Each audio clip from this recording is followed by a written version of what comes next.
Assalamualaikum warahmatullahi wabarakatuh. Alhamdulillahirabbil alamin wassalatu wassalamu ala sayyidina wa maulana Muhammadin wa ala alihi wa sahbihi ajma'in, amma ba'du. Bismillahirrahmanirrahim. Bagaimana kabar saudaraku semuanya? Semoga dalam lindungan Allah, mendapatkan rahmat Allah, mendapatkan syafaat Nabi Muhammad sallallahu alaihi wasallam.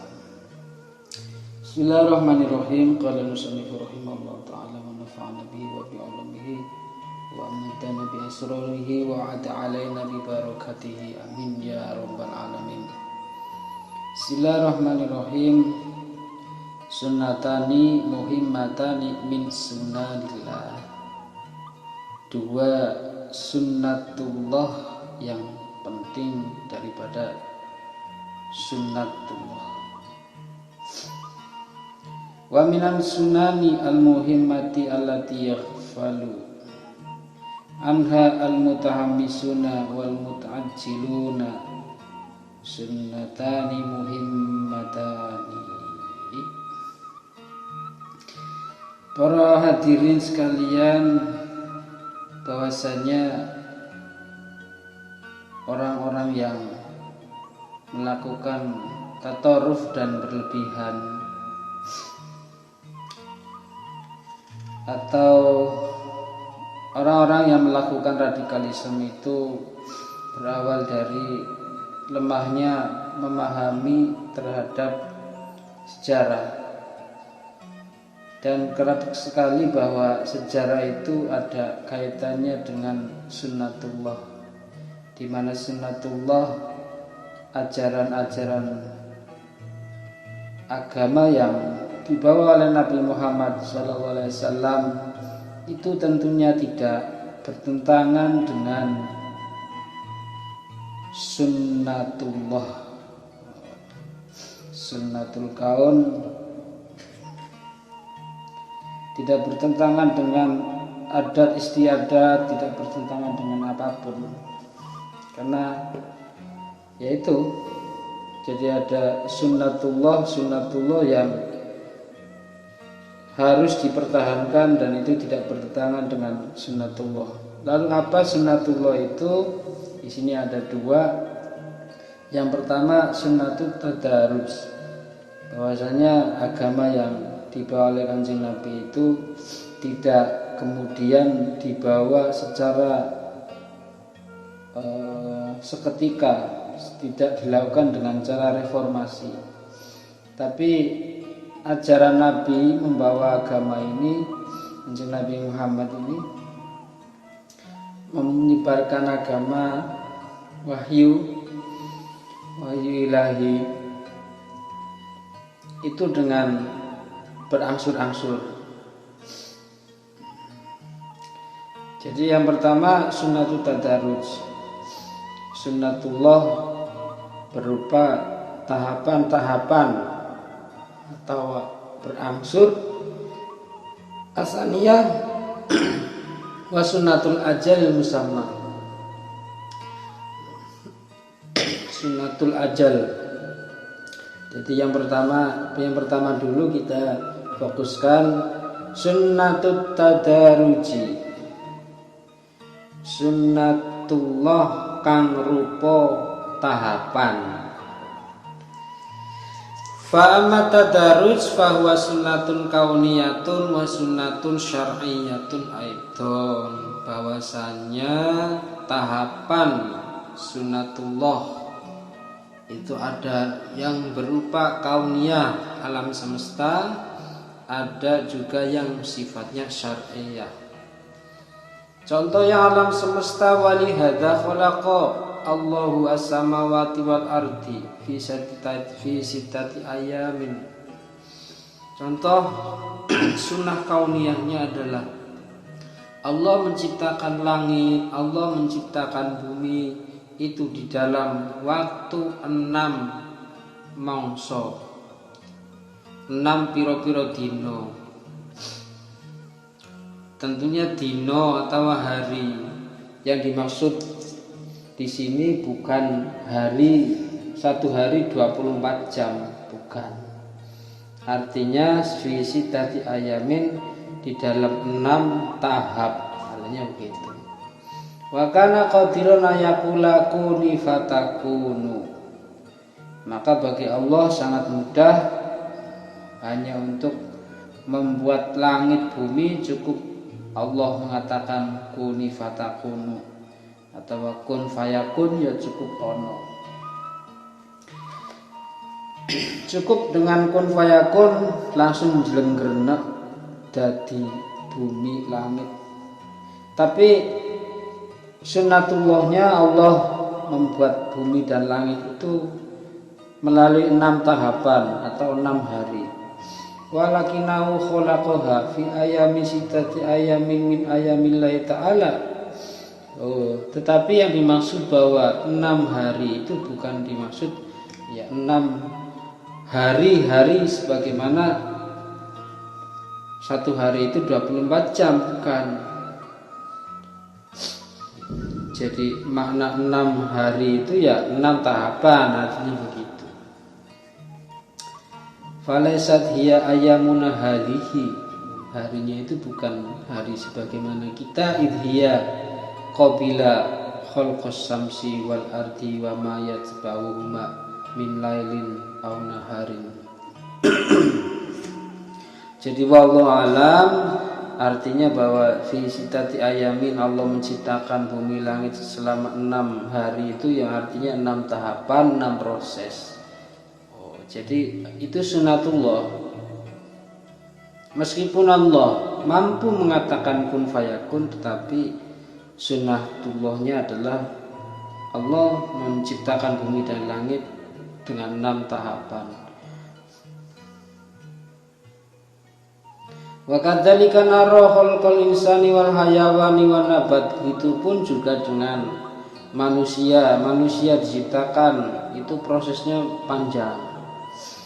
Mulai dari segumpal darah, dari air menjadi segumpal darah, menjadi segumpal daging, kemudian lahir tidak langsung berjalan, tapi membutuhkan kasih sayang dari ibu dan orang tuanya. Bisa berjalan kemudian besar, itu proses-prosesnya. Begitu hayawan juga prosesnya melalui tahapan-tahapan. Wan nabat, dan tumbuh-tumbuhan pun demikian.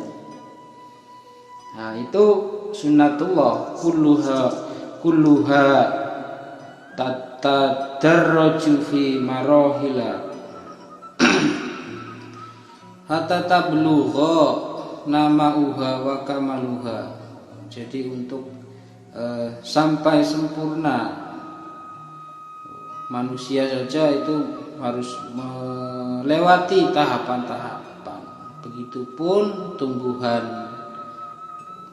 Untuk menjadi padi yang berbuah kekuningan, itu melewati tahapan-tahapan yang sangat panjang.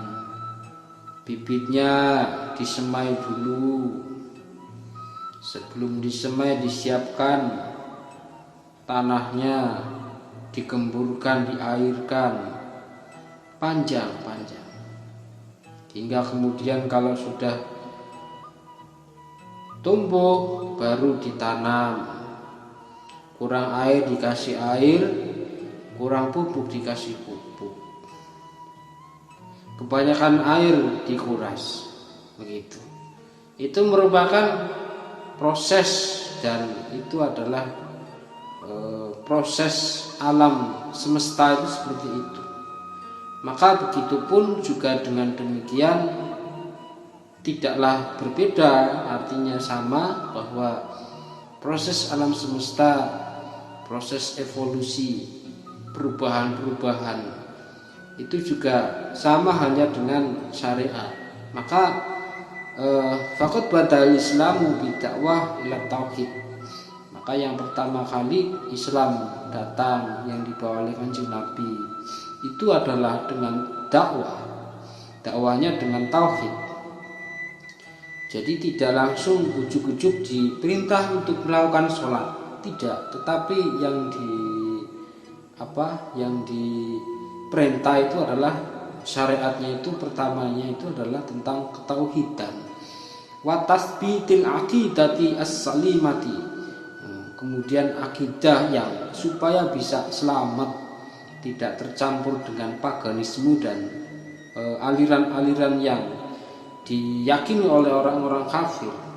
Sumakana atashri'u syai'an fa syai'an.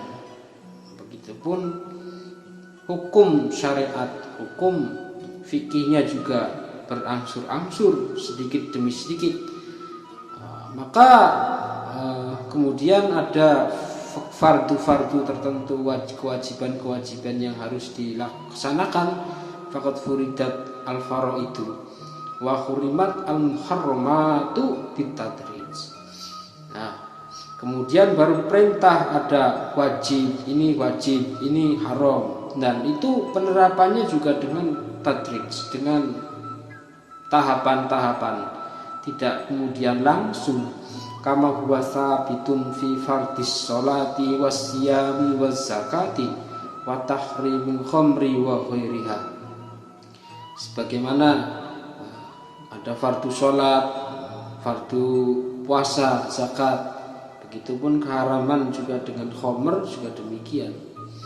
Maka walihadza iftaraqo al-Qur'anul maki anil Qur'anil madani. Maka jadilah berbeda antara Quran makiyah dan Quran madaniyah.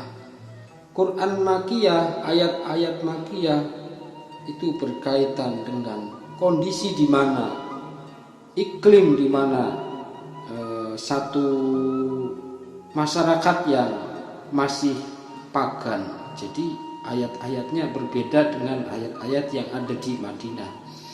Wa fi hadzal ma'na taqulu Aisyah radhiyallahu anha. Maka dengan demikian Aisyah pernah mengatakan, Sayyidah Aisyah radhiyallahu anha pernah mengatakan wa sifatu tadarruj tasyri wa nuzulil Quran, persifatan daripada tahapan syariat dan turunnya Al-Quran, innama anzala awwalu ma unzila minal Qur'an suwarun fiha dzikrul jannati wan nar. Menurut Sayyidah Aisyah radhiyallahu anha mengatakan,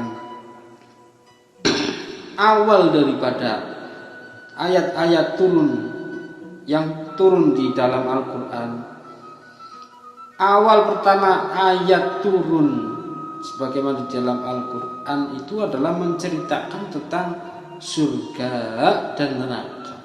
Hatta idza saba an-nasu ilal Islam.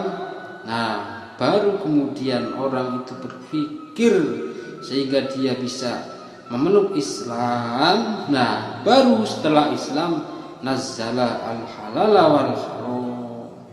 Lalu turunlah ayat-ayat tentang halal ini haram. Walau nazzala awwalu syai'in. Nah, kalau ayat yang pertama itu la tasrabul khamra wa la tazinu, jangan khamr, jangan berzina, laqalu la nad'ul khamra wa la zina abadan. Maka kita juga termasuk para sahabat ini tidak berdakwah untuk menentang khamr dan zina, karena otomatis ajaran itu sangat sporadis. Jadi secara singkat itu tidak efektif. Jadi turunnya peraturan, turunnya ayat-ayat Al-Quran itu turunnya secara bertahap. Rawahu al-Bukhari, riwayat Imam Bukhari. Wa min huna kana 'alal ladzina yad'una ila istinafil hayatil islamiyah. Begitupun di dalam hal demikian terhadap orang-orang yang mendakwah, mengajak dakwah untuk senantiasa menyambung kehidupan secara Islam, wa iqamati daulatil Islam fil ardi. Begitupun dengan mendirikan daulatul Islam di bumi, ayyura'u sunnatat tadaruji fi tahqiqi ma yuriduna min ahdafin, ayyura'u sehingga supaya menjaga sunnatat tadaruj, sunnatullah berupa tahapan-tahapan, tidak secara langsung tetapi dengan tahapan-tahapan, dengan evolusi tertentu, fi tahqiqi ma yuriduna min ahdafin, di dalam meneguhkan cita-cita itu harus sunnatut tadarruj, ada tahapannya. Orang bangun bangunan pun demikian. Yang dibangun itu pondasi, baru kemudian tembok yang kuat, pondasi yang kokoh, baru tembok, baru kemudian atap. Begitu. Akhirina fil intibari samul hadfa, mereka mengambil iktibar, ibarah tentang kebesaran cita-cita, wa mablahul imkanat wa kasratul ma'uqat, supaya sampai terhadap kemungkinan cita-cita itu benar-benar nyata, meskipun dengan banyak rintangan, supaya orang-orang yang ingin menerapkan daulatul Islam, negara satu daulah, kedaulatan Islam di bumi ini, supaya Islam itu bisa berdaulat, ada eksistensinya di dalam bumi ini, ya harus menerapkan sunnat tadarruj. Maka tidaklah heran hal yang demikian ini, sebagaimana Umar bin Abdul Aziz Khamisar Rasyidina. Jadi ada Khalifah Umar bin Abdul Aziz, itu khalifah yang adil, yang terkenal, bahkan dijuluki sebagai Khamisar Rasyidina. Jadi di zaman Khalifah Bani Umayyah mungkin ya. Ini khalifah yang jujur, yang adil, yang tegas, dijuluki sebagai Khamisar Rasyidina, khalifah yang kelima, Al-Mahdina Al-Muqtadad bihim. Jadi khalifah yang jujur, yang bisa dipercaya. Faqad arada Umar ayyauda bil hayati ila hadil khulafail arba'ah. Jadi Umar bin Abdul Aziz ini kemudian mencita-citakan supaya sistem kehidupan itu dikembalikan sebagaimana khalifah 4 itu. Khalifah 4, Abu Bakar, Umar, Utsman, dan Ali. Wadzalika ba'da ayyam tamakana wa yamsikal khuyuta fi yadayhi. Jadi ketika Khalifah Umar bin Abdul Aziz ini kemudian memegang satu jabatan tertentu, jadi cita-cita itu malah cita-cita untuk mengembalikan ke khulafa al-arba'ah ini tidak dikembalikan ke sana. Jadi cita-citanya itu diurungkan, walakin karena Ibnu Asyab al-Ghuyur. Tetapi anaknya ini yang bernama Abdul Malik itu orang yang fanatik, yang tekun, jadi keras lah. Yunkiru ala abihi adama isrohi fi izalati baqayil inhiraf. Waktu itu di zamannya itu banyak sekali al-inhiraf wal madzalim, banyak sekali kezaliman dan penyimpangan di dalam agama. Banyak sekali kemungkaran kemaksiatan. Lalu akhirnya putra daripada Abdul Malik, putra daripada Umar bin Abdul Aziz, yakni Abdul Malik ini matur menyampaikan kepada orang tuanya, kepada bapaknya Umar bin Abdul Aziz, warudal umur ila sunani rasyidin faqala yauman. Pada satu hari Abdul Malik ini ngomong, matur kepada orang tuanya, seorang khalifah, malaka ya abati la tanfadil umur. Wahai abah, wahai abi, kenapa panjenengan tidak melaksanakan perintah-perintahnya Allah?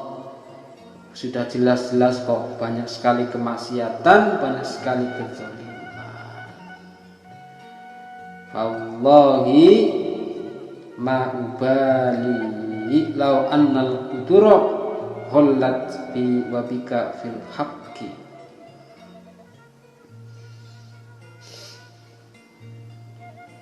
Wallahi demi Allah ma ubali ora peduli sapa ingsun law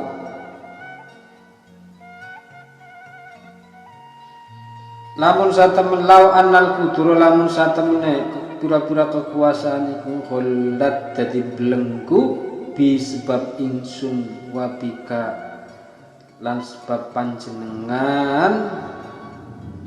Meskipun kalau ini menjadi kebelenggu, menjadi terbelenggu fil haqqi, di dalam menegakkan keadilan, saya tidak peduli.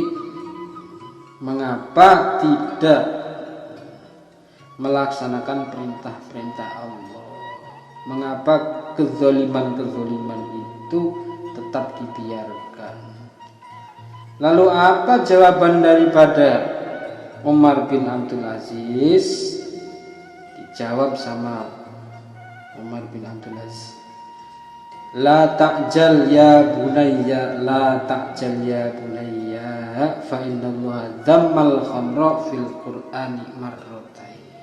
Jangan kau ikut-ikutan wahai anakku, ingatlah bahwasanya Allah mengecam perbuatan khamr itu di dalam Al-Quran hanya 2 kali, dan yang waharramaha fisalisati, dan mengharamkannya itu cuma yang ketiga. Wa inni akhafu an ahmalan nas 'alal haq jumlatan fayad'u jumlatan. Saya ini khawatir, takut kalau saja saya menanggung manusia, orang-orang yang menjadi korban daripada penegakan hukum secara menyeluruh, fayad'uhu jumlatan. Makanya kalau menegakkan hukum pasti ada dampaknya. Saya khawatir orang-orang yang dibalik itu akan terdampak, karena dengan adanya khamr juga berarti ada pula orang-orang yang hidup atas dasar usaha perkhamrannya itu, dan itu yang menjadi kekhawatiran saya suatu saat nanti digugat, fayakunu minza iku fitnatan, dan ini menjadi fitnah bagi saya, dan saya dicap sebagai orang yang tidak adil.